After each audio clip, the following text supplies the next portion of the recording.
صدر اردوغان سے باہمی دلچسپی کے امور پر سیر حاصل گفتگو ہوئی۔ صدر اردوغان کو جنرل اسمبلی سے جرأت مندانہ خطاب پر مبارکباد پیش کی۔ صدر اردوغان جلد پاکستان کا دورہ کریں گے۔ وزیراعظم شہباز شریف کی ترک صدر کے ساتھ ملاقات کے بعد میڈیا سے گفتگو۔ آئی ایم ایف سے قرض کے حوالے سے سوال پر کہا، آئی ایم ایف کی کڑی شرائط پوری کر دی۔ اس حوالے سے چینی حکومت نے ماضی کی طرح ایک دفعہ پھر پاکستان کی بھرپور مدد کی۔ آئی ایم ایف سے معاہدے میں سعودی عرب، چین، متحدہ عرب امارات نے اہم کردار ادا کیا۔ بولے اجتماعی کوشش اور اداروں کے بھرپور تعاون سے معاشی چیلنجز پر قابو پایا۔ معاشی اشاریوں میں بتدریج بہتری آ رہی ہے۔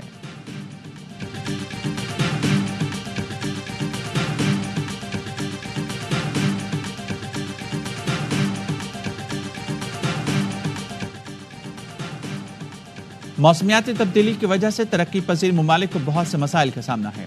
موسمیاتی تبدیلی کے نتیجے میں 2022 میں آنے والے سیلاب سے $30 ارب کا نقصان ہوا۔ شہباز شریف کا ایس ڈی جی موومنٹ کے حوالے سے مباحثے میں اظہار خیال، کہا 9/11 کے بعد دہشت گردی ہماری سرحد پر پہنچی۔ دہشت گردی کے خلاف جنگ میں 80,000 پاکستانیوں نے جانوں کا نذرانہ دیا۔ پاکستان کو دہشت گردی کے خلاف جنگ کی وجہ سے $150 ارب کا نقصان ہوا۔ ان تمام معاملات میں پاکستان کی کوئی قصور یا ذمہ داری نہیں، لیکن ہم قرض کی ادائیگی کے لیے معاشی مدد مانگنے پر مجبور ہیں۔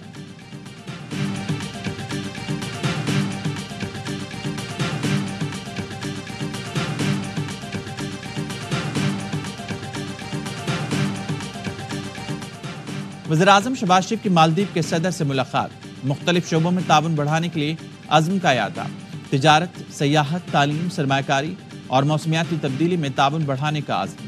دونوں رہنماؤں نے خطے کے امن، خوشحالی اور استحکام کے لیے مل کر کام کرنے پر اتفاق کیا۔ شہباز شریف کی اقوام متحدہ کی جنرل اسمبلی کے افتتاحی سیشن میں شرکت۔ وزیراعظم جمعے کو جنرل اسمبلی سے خطاب کریں گے، کشمیر اور فلسطین کے تنازعات کے حل کا مطالبہ کریں گے۔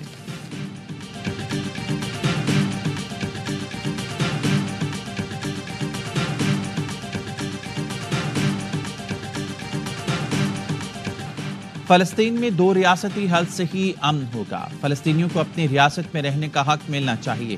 جنگ بندی معاہدے کی فوری ضرورت ہے۔ امریکی صدر جو بائیڈن کا اقوام متحدہ کی جنرل اسمبلی سے خطاب، کہا مغربی کنارے میں معصوم فلسطینیوں پر تشدد کو روکنا ہوگا۔ 2 ریاستی حل کے بعد ہی اسرائیل اور فلسطین امن سے رہ سکیں گے۔ لبنان کی صورتحال کا سفارتی حل نکالنا ہوگا۔ مشرق وسطی میں جنگ کسی کے مفاد میں نہیں۔ یقینی بنانا ہوگا کہ ایران جوہری ہتھیار حاصل نہ کر سکے۔ اقتدار میں رہنے کی خواہش سے زیادہ عوام کو اہمیت دینے کی ضرورت ہے۔ دنیا میں آرٹیفیشل انٹیلیجنس کے لیے قوانین بنا رہے ہیں۔ انٹونیو گوتریس نے افتتاحی سیشن سے خطاب میں کہا، موجودہ صورتحال میں عالمی اداروں کا اثر کم ہوتا جا رہا ہے۔ ہمیں دنیا کے محفوظ مستقبل کے لیے اختلافات بھلا کر اکٹھے ہونا ہوگا۔ آئیں ساتھ دیں تاکہ مل کر دنیا میں انصاف قائم کریں۔ اسرائیل نے غزہ کو دنیا کا سب سے بڑا قبرستان بنا دیا۔ سیکیورٹی کونسل غزہ میں نسل کشی کیوں نہیں روک رہی؟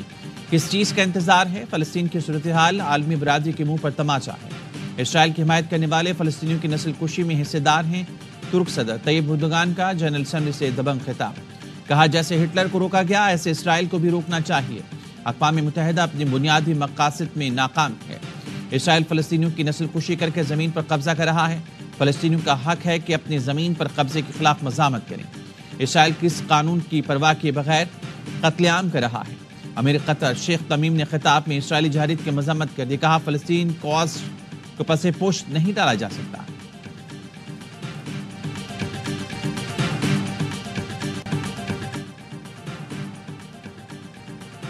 آئینی عدالت بنا کر رہیں گے۔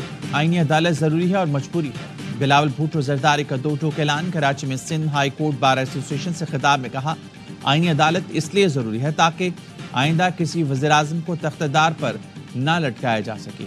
قائد عوام کو 50 سال بعد انصاف ملا، لیکن عوام کو جلد انصاف ملے گا۔ آئین سازی عدالت کے ذریعے نہیں ہو سکتی۔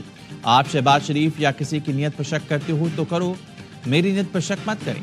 ہم عدالت نظام میں اصلاحات لے کر آئیں گے۔ 63A سے متعلق عدالت نے غیر آئینی فیصلہ سنایا۔ ہم بھی نہیں چاہتے کہ فلور کراسنگ ہو۔ ہمارا جوڈیشل نظام ٹوٹا پھوٹا ہے۔ ججز نے جج کی تعیناتی کا اختیار اپنے پاس رکھ لیا۔ ہمارا موقف ہے آئینی عدالت کے جج کی عمر دیکھنے کے بجائے مدت کو دیکھا جائے۔ کوشش ہے ایسی آئین سازی کریں جو کسی کے حق اور کسی کے خلاف نہ ہو۔ مقصد پی ٹی آئی کو بین کرنا ہے، عمران خان صاحب کو فوجی عدالتوں سے سزا دلوانا ہے۔ تو ملٹری ٹرائل بھی ہوگا اور عمران خان اور یہ سب کچھ کرنے کے لیے یہ آئین کا حلیہ بگاڑ رہے ہیں۔ یہ آئینی عدالت بنا کر پی ٹی آئی پر پابندی کا ریفرنس لانا چاہتے ہیں۔ ترامیم کا مقصد بانی پی ٹی آئی کو ملٹری عدالت کے حوالے کرنا ہے۔ سلمان اکرم راجہ کے پروگرام آف دی ریکارڈ میں گفتگو کہا، یہ ایسی آئینی عدالت بنانا چاہتے ہیں جس کا چیف جسٹس وزیر اعظم خود لگائے گا۔ میڈیا سے گفتگو میں کہنا تھا، حکمران جو آئینی ترمیم چاہتے ہیں اس سے چیف جسٹس سپریم کورٹ کے اختیار بہت محدود ہو جائیں گے۔ اصل طاقت وفاقی آئینی عدالت منتقل ہو جائے گی۔ آئینی ترمیم یہ ہونی چاہیے کہ لوٹوں کے ووٹ نہیں گنے جائیں گے۔ ریٹائرڈ ججز کو الیکشن کے معاملات دینا الیکشن معاملات کو دفنانے کے مترادف ہے۔ اے این پی بھی آئینی عدالت کی حامی ہے۔ ایمل ولی خان نے کہا، آئینی عدالت کی تجویز انہوں نے ہی دی تھی۔ ایسی عدالت ہونی چاہیے جس میں سب کی نمائندگی ہو۔ 3 سال کے لیے مدت ملازمت میں توسیع کی بات ہو رہی ہے۔ ذاتی طور پر ایسی توسیع نہیں چاہتا، لیکن ملک کی ساکھ کی ضرورت ہے۔ کراچی پریس کلب میں بات کرتے ہوئے کہا، اے این پی حکومت کا حصہ ہے، نہ اپوزیشن میں شامل ہے۔ عوامی رائے کی قدر نہیں ہوگی تو حکومت اور اپوزیشن دونوں جعلی ہیں۔ آدھے سے زیادہ خیبر پختونخوا میں پولیس کی ریٹ نہیں۔ خیبر پختونخوا میں جو آگ لگی ہے اس کے بھیانک نتائج آئیں گے۔ مخصوص نشستوں کے حوالے سے جو کیس تھا اس کے اندر تحریک انصاف جو ہے وہ فریق ہی نہیں تھی کیس کے اندر، تو ایک فریق نہ ہو، اس نے ریلیف نہ مانگا ہو، اس نے درخواست نہ دی ہو، تو اس کو ریلیف کیسے دیا جا سکتا ہے؟ اس طرح تحریک انصاف کو یہ ریزرو سیٹس دی گئی، کیا یہ لیگلی اور کانسٹیٹیوشنلی جسٹیفائی ہوتا ہے؟ مخصوص نشستوں کے کیس میں پی ٹی آئی دعوے دار نہیں تھی۔ کسی پارٹی کو بغیر مانگے ریلیف کیسے دیا جا سکتا ہے؟ وفاقی وزیر اطلاعات عطا تارڑ کی نیو یارک میں گفتگو کا حلف نامے دینے والے پارٹی تبدیل نہیں کر سکتے۔ جس طرح پی ٹی آئی کو مخصوص نشستیں دی گئی، کیا وہ قانون اور آئین کے مطابق ہیں؟ پی ٹی آئی نے غلطی کی، سنی اتحاد کونسل کو جوائن کیا جن کا پارلیمان میں وجود نہیں تھا۔ وزیر اعظم کے معاون خصوصی رانا ثناء اللہ کہتے ہیں، چیف جسٹس کی تبدیلی سے ہمیں کوئی ڈر ہے نہ اندیشہ۔ آئین میں جو لکھا ہے اسے تبدیل نہیں کیا جا سکتا۔ آزاد امیدوار خود بیان حلفی دے کر سنی اتحاد کونسل میں شامل ہوئے۔ سپریم کورٹ کو اختیار نہیں کہ آئین کے خلاف فیصلہ دے۔ پنجاب الیکشن ٹریبونل کیس میں الیکشن کمیشن کی اپیل پر فیصلہ محفوظ۔ سپریم کورٹ نے الیکشن کمیشن کو ٹریبونلز کے نوٹیفیکیشن جاری کرنے کی اجازت دے دی۔ پی ٹی آئی کے وکیل نے چیف جسٹس پر اعتراض کر دیا، کیس سے الگ ہونے کی درخواست کی۔ چیف جسٹس نے حامد خان کا اعتراض مسترد کر دیا۔ سلمان اکرم راجہ سے استفسار کیا، کیا آپ کو مرضی کے ججز سے فیصلے چاہیے؟ کیا آپ اداروں کے درمیان تصادم چاہتے ہیں؟ سلمان اکرم راجہ نے کہا، مرضی کے جج کا کبھی نہیں کہا، اداروں کے درمیان تو پہلے ہی تنازع ہیں۔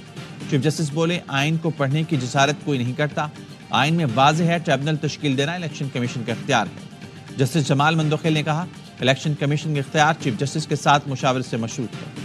الیکشن کمیشن کو یہ اختیار نہیں کہ چیف جسٹس کے بھیجے ہوئے نام مسترد کرتے۔ الیکشن کمیشن چیف جسٹس سے ججز کا پینل بھی نہیں مانگ سکتا۔ I'm at board meeting tomorrow in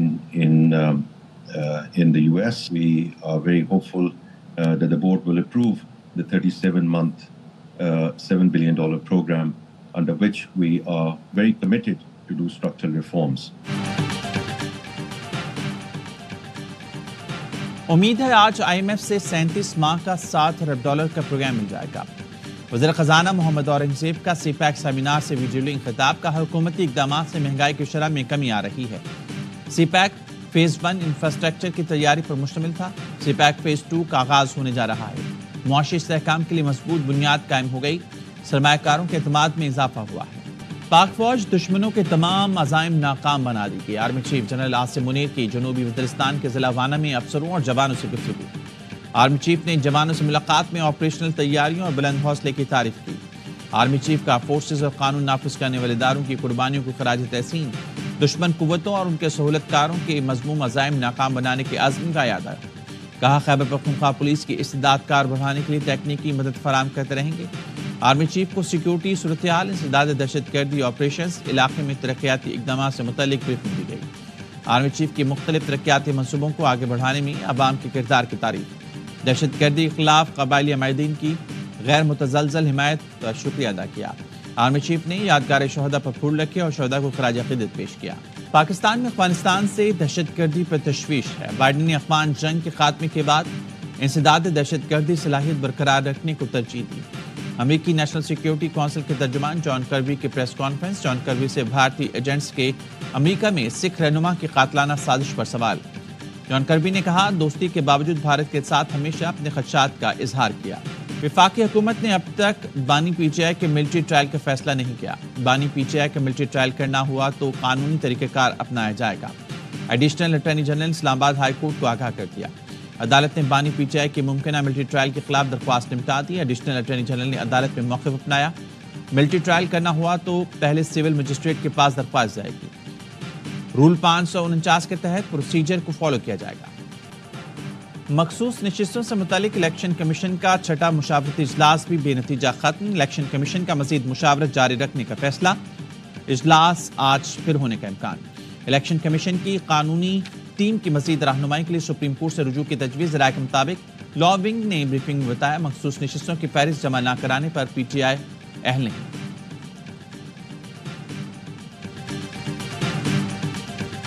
electric کا نظام ہے وہ مسئلے بھگتتے ہیں۔ میں حکومت سندھ سے ریکویسٹ کرتا ہوں کہ آپ نے یہ کہ الیکٹرک کی جو منوپلی ہے یہ تروانا ہے، سندھ پیپلز بجلی کمپنی بنائے، پبلک پرائیویٹ پارٹنرشپ کرو اور کراچی کے عوام کو بجلی فراہم کرو۔ کراچی کے وکلا نے بلاول بھٹو سے کے الیکٹرک کی شکایت لگا دی۔ Chairman Peoples Party Bilawal Bhutto Zardari نے کہا ہمارا کے الیکٹرک کا نظام ایسا ہے کہ مسائل بھگتنا پڑتے ہیں۔ سندھ حکومت سے کہوں گا کہ الیکٹرک کی اجارہ داری توڑنی ہے، کراچی کے عوام کو بجلی فراہم کرو۔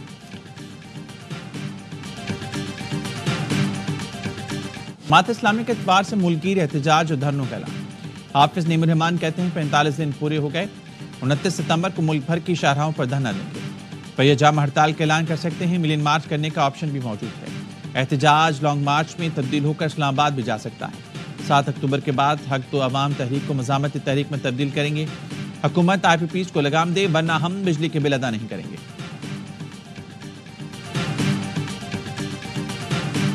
عوامی جمہوریہ چین کے یوم تاسیس پر کراچی میں تقریب، گورنر سندھ اور وزیر اعلیٰ کی شرکت۔ چینی قونصل جنرل سمیت سفارتی عملے سے مل کر چین کے قومی دن کے موقع پر کیک کاٹا گیا۔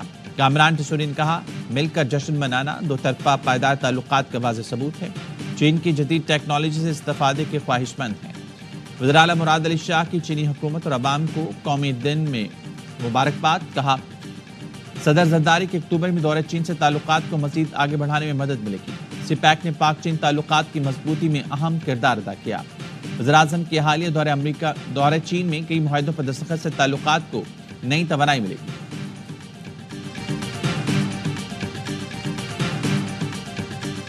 چانسلرز کی تعیناتی پر گورنر پنجاب اور وزیر اعلیٰ میں اختلافات، پنجاب حکومت کے گورنر پنجاب کے اعتراضات کا جواب دینے کا فیصلہ۔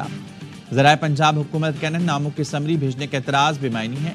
گورنر پنجاب نے قانون کی غلط تشریح کی۔ 18ویں ترمیم کے بعد وزیر اعلیٰ پنجاب کے پاس وی سیز کے چناؤ کا اختیار ہے۔ سندھ میں جامعات کے چانسلر وزیر اعلیٰ ہیں۔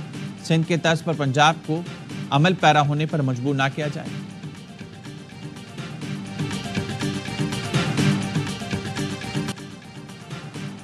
انگلینڈ کے خلاف پہلے ٹیسٹ میچ کے لیے پاکستان کے 15 رکنی اسکواڈ کا اعلان۔ شان مسعود کپتان اور سعود شکیل نائب کپتان برقرار۔